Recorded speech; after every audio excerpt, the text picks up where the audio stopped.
The scars of colonialism still mark Africa. Centuries of plundering, violence, and enslavement have stripped Africa of its wealth and vital strength, leaving behind a wounded continent and a mutilated future. Today, as the world speaks of justice, equality, and historical responsibility, the issue of reparations to African countries becomes not only a moral imperative, but also a necessary step to redress centuries-old injustices. The colonial powers, Britain, France, Belgium, Portugal, Germany, and others, reaped enormous profits from African lands for decades, leaving behind ruined economies, artificial borders, ethnic conflicts, and poverty. This long-awaited financial and moral recognition remains stalled at the doors of decision-making bodies. This film delves into the heart of historical archives, methodically documented colonial crimes, and West Africa's relentless quest to wrest justice from history.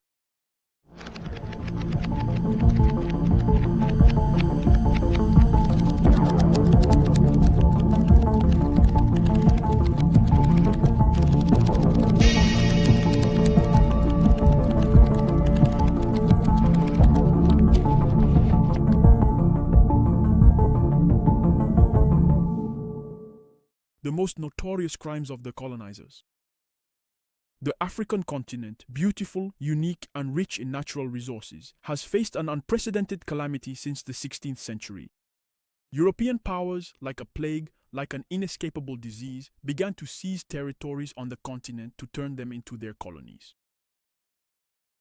African peoples endured systematic violence, which colonial records reveal in all their methodical horror: slavery, torture, economic genocide. While Europe basked in the light of its enlightenment, it plunged Africa into the darkness of industrial exploitation. They began first with the force of arms. They came to impose themselves on us by force of arms. And this struggle was far from easy. Our ancestors resisted. For example, if I take the case of Mali, for 42 years, our ancestors never gave up. They took up arms to resist the French colonial military invasion. But that time has passed.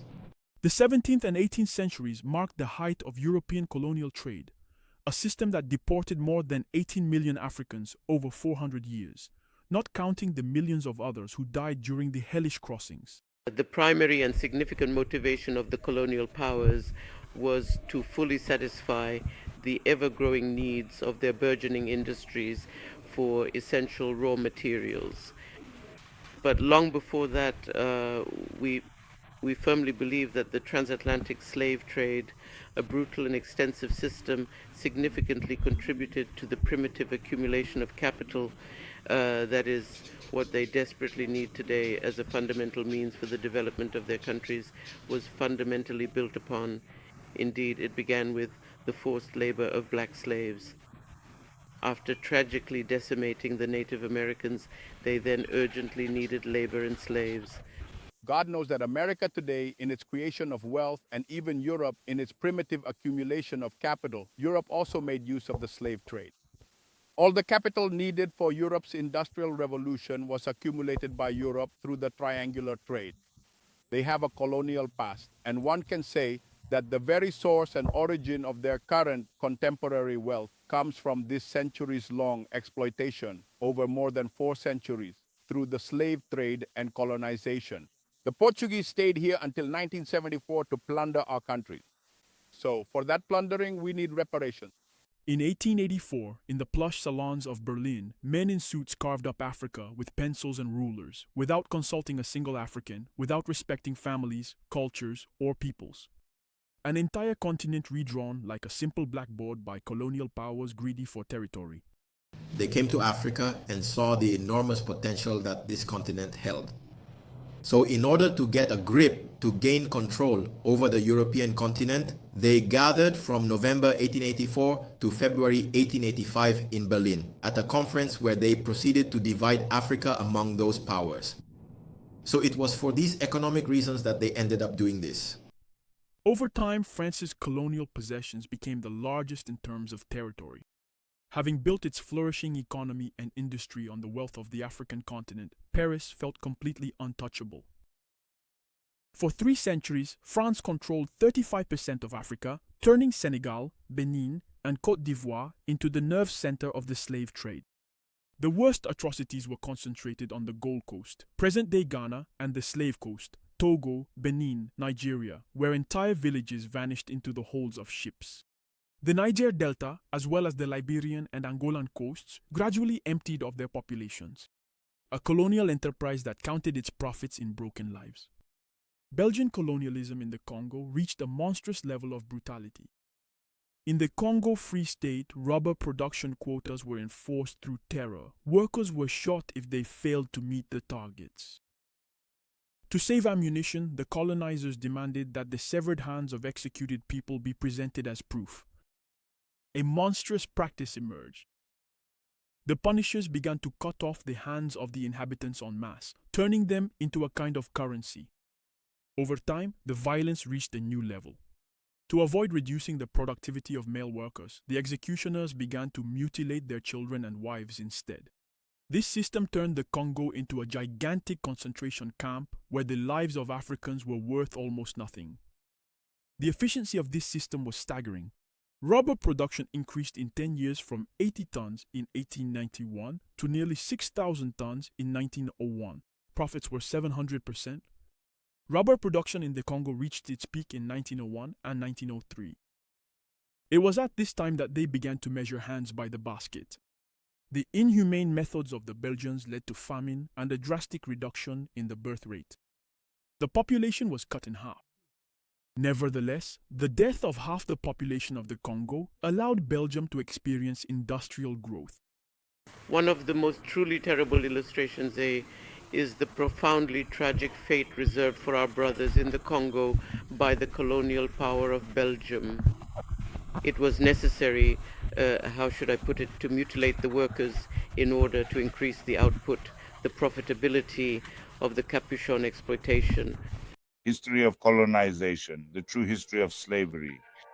There should be an anthology in which it is taught how, for example, the French repressed the Cameroonians during the independence struggle led by the UPC in Cameroon.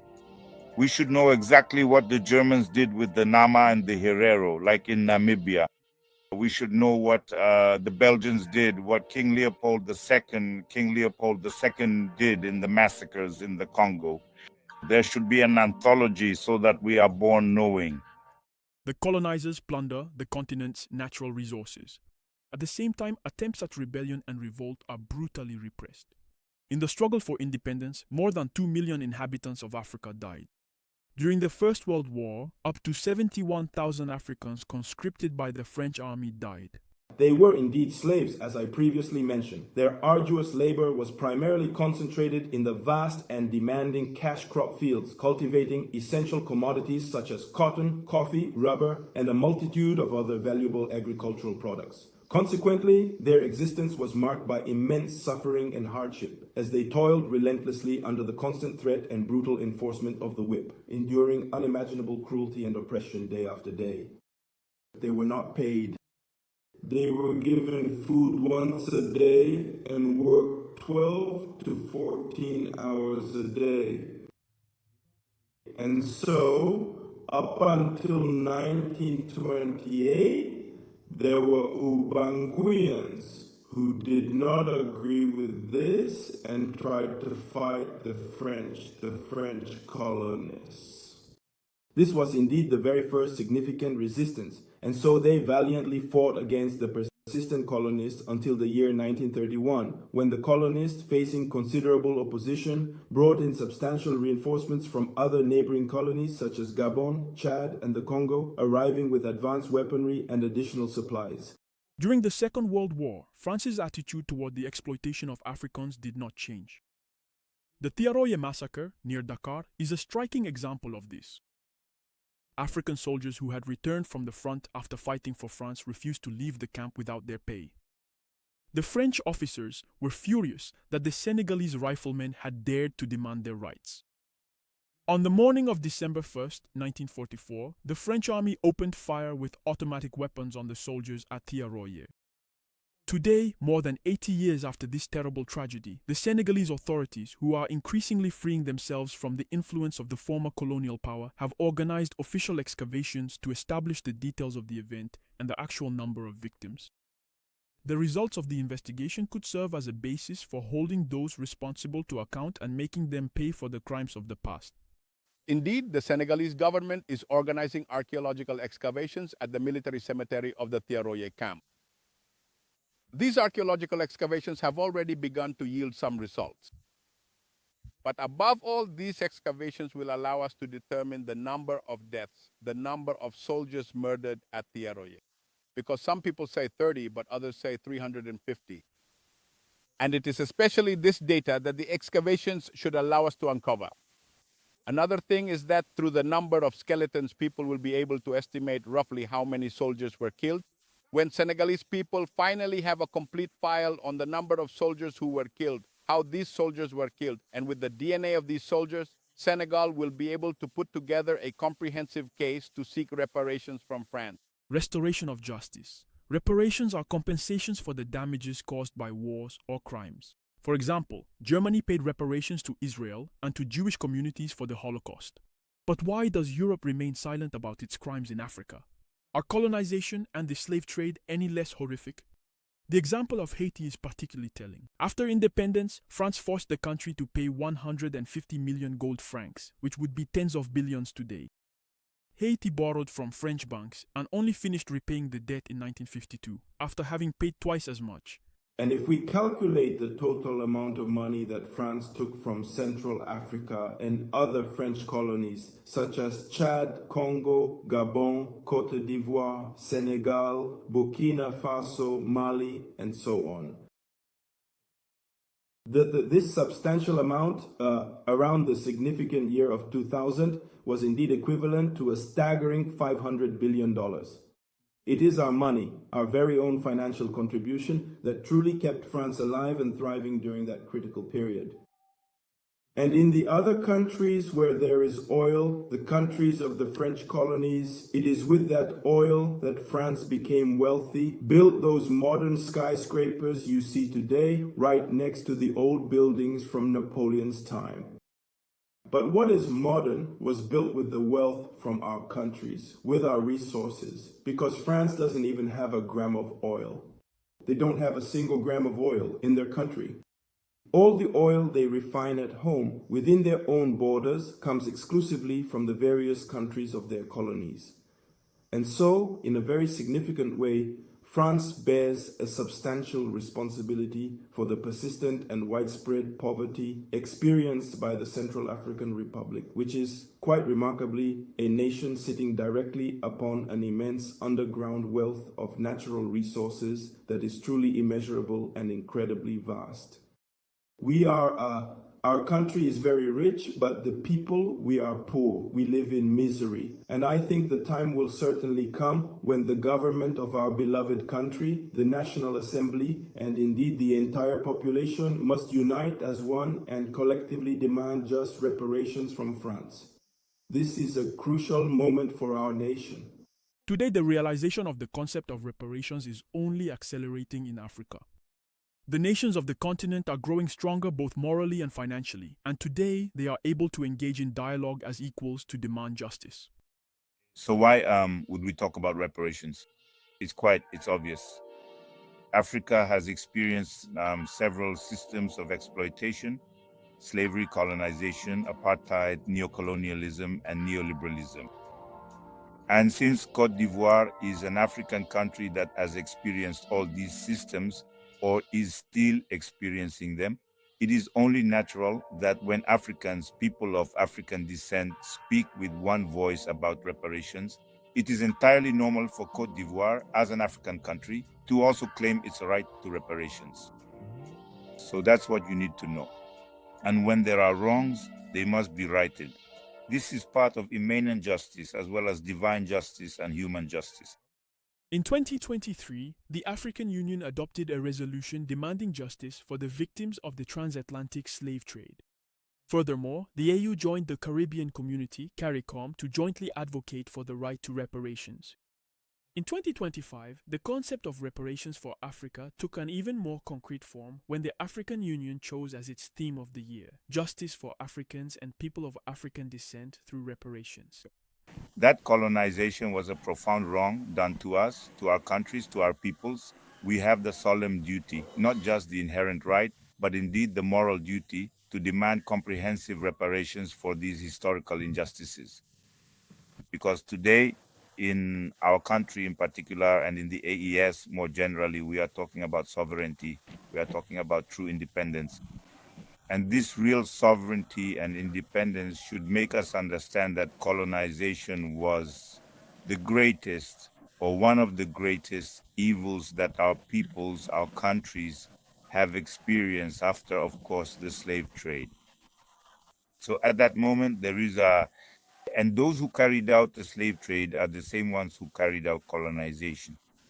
So two birds with one stone, we can demand from those countries, right, from those states, reparations that match the extent of the harm, the damage that we have suffered over centuries for some countries, over several decades for others. So the question of reparations, we cannot avoid it, we cannot ignore it. We will get there in a harsh way sooner or later, but it is a demand that we must put on the table during negotiations, if negotiations are necessary. But what must not be, what is not negotiable, is the payment of these reparations. This topic was very relevant because the wounds of the past inflicted by the colonizers have not completely healed. This situation has worsened due to the fact that countries like France and the United Kingdom continue to dominate the economies of their former colonies. After independence, African countries were neither morally nor economically prepared to build relationships with the former colonial powers on an equal footing. Paris took advantage of this to sign contracts with Africa under predatory conditions, neocolonialism. Despite independence on paper, African countries continue to enrich Europe. There are several mechanisms through which Western countries keep Africa, especially Cote d'Ivoire, in a state of economic dependence. Reparations for the damage caused by slavery, colonization, and above all by France-Afrique and neocolonialism. The CFA franc, which was established after 1945, is a colonial currency that remains a neocolonial currency because it is a remnant of French influence. And from this point of view, if we are talking about Africa's economic sovereignty, it is, as we mentioned earlier in the reparations debate, about addressing, about demanding that there be reparations for the damages caused by the system. France has taken many things: gold, diamonds, and more recently, uranium. You see, we possess a very significant and substantial uranium deposit in the region of Bakuma, and the French authorities, without our explicit consent or prior knowledge, made arrangements among themselves to acquire and purchase that valuable uranium, simply because they firmly believe it is inherently their resource and rightfully belongs to them. And they acquired it, making their purchase between the years of 2006 and 2008 for a substantial sum amounting to several million euros. And now, with the implementation of the new constitution, we firmly believe that, since this new and comprehensive constitution explicitly states that all natural resources and valuable assets of the Central African Republic are, without any doubt or exception, the exclusive and rightful property of its people, the citizens of the nation, I think that in the very near future, we must nationalize everything that France bought at a low price and purchased. Western multinationals are facing a wave of criticism in Africa for their predatory practices, plundering natural resources, opaque contracts, and shameless exploitation of the continent's research, often with the complicity of local elites. Africans discontent with the activities of major French companies such as Bolloré, Total Energies, Orano, Eramet, and others is linked to the long-standing economic, environmental, social, and political consequences of their operations. The French company Eramet, through its subsidiary GCO, exploits zircon in Senegal, destroying ecosystems and displacing entire villages. The mine has destroyed 80% of local vegetable production, depriving the population of income. GCO earned 1,106 billion CFA francs in 10 years, but only paid 5% to the state in royalties. The impacts on the ecological level, so among these impacts we can already note air pollution, right, and pollution of groundwater, because did you know that the chemicals used to extract zircon could seep in and pollute, right, the underground water? We can also add as an ecological impact, in a way, deforestation, the degradation of biodiversity, but also, right, the loss of agricultural land, which moreover has a social impact as well, since it makes the local population more vulnerable. Those who, relied mainly on agriculture as their primary source of income. So we can also add regarding social impacts, right? The unfair compensations given during relocations, but above all, the dissatisfaction of the population concerning their quality of life. Is the destruction of the Senegalese environment really worth the benefits that the state gains from it? Experts conclude that Eramet's activities benefit only the French economy, while destroying Senegal's unique natural landscape. For over 50 years, the French company Orano, formerly Areva, which is 90% owned by France, has been mining uranium in Niger, which ranks 7th in the world in terms of reserves of this metal. During this period, around 150,000 tons of uranium were extracted from the Sommer and Cominac mines. In 2022 alone, Sommer supplied 20% of France's uranium imports, thus powering a third of the country's households. The environmental impact on Niger has been devastating. The Cominac mine, which closed in 2021, left behind 20 million tons of radioactive waste. While France strengthens its nuclear capabilities and geopolitical influence, Niger pays the price in terms of ecological well-being and health. The activities of the French multinational Total Energies in Mali since 1999 and in Burkina Faso since 1954 related to the exploration, production and supply of oil and gas as well as energy infrastructure have had a negative impact on the economies of these countries. In Burkina Faso, Total Energies has dominated the fuel market, applying high profit margins. This has resulted in higher prices for consumers and reduced government revenues. The country has lost millions of dollars per year. The new authorities in Mali and Burkina Faso have accused France and its companies, including Total Energies, of economic exploitation and neocolonialism, demanding a renegotiation of contracts and an increase in the state's share of the profits. The French oil company Perenco, as the sole operator in the Democratic Republic of Congo, is causing catastrophic damage to the ecology of the Bwenda region. Numerous reports reveal systematic violations, illegal gas flaring, frequent oil spills due to aging pipelines, and contamination of water, soil, and air by toxic waste. The company's activities are a striking example of environmental colonialism, where the profits of a foreign corporation are placed above the well-being of the local population and the preservation of the region's unique ecosystem. To achieve justice, the first step is to review the terms of the contracts. This will help to somewhat balance the clauses, but also an action could be taken in the direction of good governance. So it is necessary to strengthen this good governance and ensure that the population is exclusively involved. Therefore, this participation is also imperative, but as a third element, it is necessary to include these reparations, these terms of reparation in the contracts, environmental reparations, but also reparations related to quality of life. African countries are increasingly making their right to fair compensation heard for centuries of exploitation by Western powers. This is not only about the colonial period, but also about the current depletion of natural resources, the damage caused to the environment, and the socio-economic consequences of foreign hegemony. The demand for 50 trillion euros in reparations, an amount that experts say could at least partially compensate for the damages caused. Tools for demanding reparations for colonial and post-colonial damages. African countries can use a variety of legal mechanisms at both the international and regional levels to advance their claims for reparations. For example, they can take legal action before international judicial bodies such as the United Nations International Court of Justice for violations of international law, including the illegal extraction of resources, within the framework of interstate proceedings if former colonizers refuse to negotiate. National courts. Some countries, such as Namibia, have already initiated lawsuits before the national courts of former colonial powers, for example Germany, for genocide and exploitation. This procedure can be used to seek financial compensation or the return of cultural artifacts. United Nations Human Rights Council. This body can investigate human rights violations related to colonial exploitation. United Nations General Assembly. African countries can bring the issue of reparations before the General Assembly by requesting the creation of a fund or an international tribunal for reparations. UN resolutions, although not legally binding, exert political pressure.